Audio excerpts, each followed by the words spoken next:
ఒకరోజు బుద్ధుడు తన శిష్యులకు శిక్షణ ఇస్తూ ఉండగా ఆ సమయంలో ఒక శిష్యుడు గౌతమ బుద్ధుని వద్దకు వచ్చి 3 ప్రశ్నలు అడిగాడు. అదృష్టం ఉన్నవారికి అన్నం ఎలా లభిస్తుంది?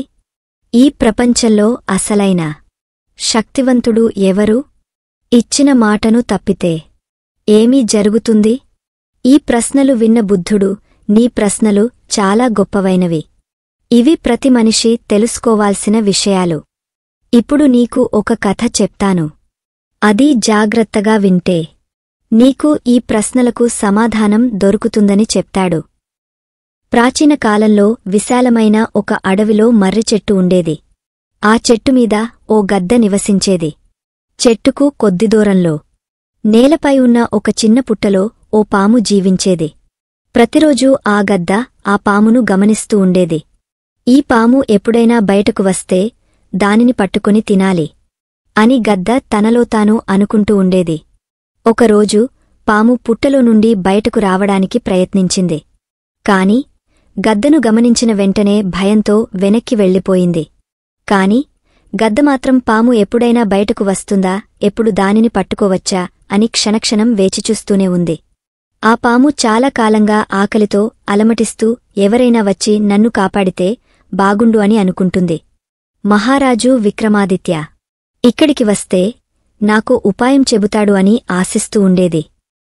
ఒకరోజు విక్రమాదిత్యుడు ఆ అడవి మార్గంలో ప్రయాణిస్తున్నాడు. పాము వెంటనే ఒక వ్యక్తిని పిలిచి, దయచేసి విక్రమాదిత్య మహారాజును నా వద్దకు తీసుకురా అని అర్థించింది. ఆ వ్యక్తి నీకెందుకు మహారాజు అని అడిగాడు. పాము బాధగా, నేను చాలా కష్టాల్లో ఉన్నాను. గద్ద నన్ను పట్టుకుని తినాలనుకుంటోంది. బయటకు వస్తే అది నన్ను చంపేస్తుంది. దయచేసి మహారాజును తీసుకురండి అని చెప్పింది. ఈ విషయం మహారాజు విక్రమాదిత్య చెవిన పడింది. అతను వెంటనే అక్కడికి వెళ్ళి, నీ సమస్య ఏమిటి అని పామును అడిగాడు. మహారాజా, మీరు నన్ను ఏదైనా రక్షణా ప్రదేశానికి తీసుకెళ్లి వదిలేస్తారా? లేకపోతే గద్ద నన్ను చంపేస్తుంది. విక్రమాదిత్యుడు ఆలోచించి, అలా అయితే నేను నిన్ను నా రాజ్యంలోకి తీసుకెళ్లి సురక్షితమైన ప్రదేశంలో వదిలేస్తాను అని అన్నాడు. కాని పాము మళ్లీ ఇలా చెప్పింది, అది సరిపోదు మహారాజా. మీరు నన్ను మీ కడుపులో ఉంచుకుని కొంత దూరం తీసుకెళ్తే గద్ద నన్ను ఎక్కడికెళ్ళిందో కూడా గమనించదు. విక్రమాదిత్యుడు అమాయకంగా అందుకు ఒప్పుకున్నాడు. పాము అతని కడుపులో ప్రవేశించింది. కొంత దూరం ప్రయాణించిన తర్వాత విక్రమాదిత్యుడు అడవిలో ఒక ప్రదేశానికి చేరుకున్నాడు. పామును బయటకు రమ్మని అన్నాడు. కాని పాము మాత్రం బయటికి రావడానికి నిరాకరించింది. నాకిక్కడ ఉండడం నచ్చింది మహారాజా. మీ కడుపులో ఉండడం నాకు సురక్షితంగా ఉంది. ఇకపై నేను బయటికి రావట్లేదు అని చెప్పి విక్రమాదిత్యుడిని మోసం చేసింది. పాము విషం విక్రమాదిత్యుని శరీరాన్ని బలహీనంగా మార్చేసింది. అతనికి నడవడం కూడా కష్టంగా మారిపోయింది. చివరకు అతను అడవిలో ఓ చిన్న కుటీరంలో తలదాచుకోవాల్సిన పరిస్థితి ఏర్పడింది. ఇంతలో మరో రాజ్యం రాజైన చంద్రవర్య. అతనికి 3 కూతుర్లు. నిజానికే అతనికి చాలా అహంకారం. తనకి వ్యతిరేకంగా ఎవరు మాట్లాడినా సరే వాళ్లని శిక్షిస్తాడు. ఒకరోజు తన కూతుర్లతో, మీరు ఎవరి అదృష్టం వల్ల భోజనం చేయగలుగుతున్నారు అని అడుగుతాడు. మొదటి 2 కుమార్తెలు మీఆశీర్వాదం వల్ల భోజనం చేస్తాం అని చెప్పగా, 3వ కుమార్తె చిత్రలేఖ ఇలా అంది, నా అదృష్టం వల్ల భోజనం చేస్తున్నాను. ఈ సమాధానం రాజుకు కోపం తెప్పించింది.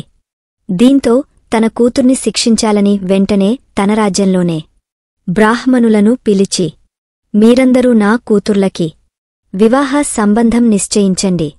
నా 3వ కుమార్తె చిత్రలేఖకు ఒక బలహీనమైన రాజును వెతకండి. మిగిలిన 2కి పరాక్రమంతులైన రాజులను వెతకండి అని చెప్తాడు. ఆ బ్రాహ్మణులు రాజుగారి 2 కూతుర్లకు గొప్ప రాజు కుటుంబాలను వెతికారు. కాని రాజుగారి 3వ కూతురికి వరుడు ఇంకా దొరకలేదు. ఒకరోజు బ్రాహ్మణులు అడవిలో ప్రయాణిస్తున్నగా అక్కడ మహారాజు విక్రమాదిత్య చాలా బలహీనంగా కనిపించారు. ఆ రాజుగారిని చూసిన వెంటనే బ్రాహ్మణులు 2 ఇంతకంటే మంచి వ్యక్తి మనకు దొరకని భావించారు.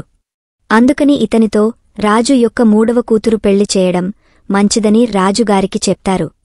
చిత్రలేఖనే వాళ్లు అడవికి తీసుకెళ్లి అక్కడ ఉన్న విక్రమాదిత్యతో వివాహం జరిపిస్తారు. చిత్రలేఖ ఒక గొప్ప ప్రతివత. తన భర్త లేవలేని స్థితిలో ఉన్న ప్రతిరోజూ అతనికి సేవ చేస్తూ ఉండేది. మిగిలిన ఇద్దరు కూతుర్లు మాత్రం రాజభవనంలో సుఖాలు అనుభవిస్తూ ఉంటారు. ఈ విధంగా సమయం గడుస్తూ ఉంటుంది. అయితే విక్రమాదిత్య నివసిస్తున్న ప్రదేశానికి కొంత దూరంలో మరొక పాము పుట్ట ఉంది. ఒకరోజు మరో పాము విక్రమాదిత్య శరీరం నుండి వెలువడే దుర్వాసనను గమనించింది. అది కడుపులో ఉన్న పాముతో ఇలా అంది, "నువ్వు విక్రమాదిత్య కడుపులోకి వెళ్ళి మాట తప్పి అతన్ని బలహీనంగా మార్చేశావు. నీకు శిక్ష తప్పదు. నేను నిన్ను చంపడం ఒక కష్టమైన పనేమీ కాదు. ఎవరైనా గంగా జనాన్ని తెచ్చి విక్రమాదిత్యపు తాగస్తే అతని కడుపులో ఉన్న నువ్వు ఒక్క క్షణంలోనే 100 ముక్కలు అవుతామని చెప్తుంది." ఆ మాట విన్న విక్రమాదిత్య కడుపులో ఉన్న పాము, "నీలాంటి అద్భుతమైన సర్పాన్ని ఇప్పటివరకు చూడలేదు. నీ చావు యొక్క ఉపయోగాలు కూడా నాకు తెలుసు. రావి చెట్టు యొక్క నూనెను వేడిచేసి నీ పుట్టలో వేస్తే నువ్వు చచ్చిపోతావు. ఆ తర్వాత నీ పుట్టను తవ్వితే చాలా బంగారం బయటికి వస్తుందని చెప్తుంది." చిత్రలేఖ ఆ సంభాషణ విని గంగాజలం తెచ్చి విక్రమాదిత్యకు తాగించింది. ఒక్కసారిగా కడుపులోని పాము చనిపోయింది. అంతేకాదు మరో పామును బలహీనంగా చేసేందుకు వేడి నూనెను పాము పుట్టలో పోసింది. ఆ పాము కూడా చనిపోయింది. దాని పుట్టను తవ్వగా అక్కడ నిధి కనిపించింది. అప్పుడు చిత్రలేఖ గర్వంగా, "నాన్నా, నా అదృష్టం వల్లనే నేను రాజకుటుంబానికి తగిన వరుణ్ణి పొందాను" అని చెప్పింది. తండ్రి తన పొరపాటును అర్థం చేసుకుని క్షమాపణ కోరాడు. ఈ విధంగా బుద్ధుడు తన శిష్యులకు కథలు చెప్తారు. ఆ శిష్యుడు అడిగిన అన్ని ప్రశ్నలకు సమాధానాలు దొరికాయి. ఎవరైనా సరే వాళ్ల భాగ్యంలో ఉన్నది మాత్రమే తింటారు. రెండవది, ప్రపంచంలో బలమైనవి సమయం. విక్రమాదిత్య కడుపులో పాము ఉన్న సమయంలో అతను చాలా బలహీనంగా ఉన్నాడు. కాని ఎప్పుడైతే అతను గంగాజలం తాగాడో అప్పుడు మళ్లీ బలవంతుడు అవుతాడు. మూడవది, విక్రమాదిత్య కడుపులో ఉన్న పాముకి ఏ గతి పట్టింది. ఆడిన మాట తప్పిన వారికి కూడా అదే గతి పడుతుంది. ఇది విని శిష్యులందరూ ఆనందించారు.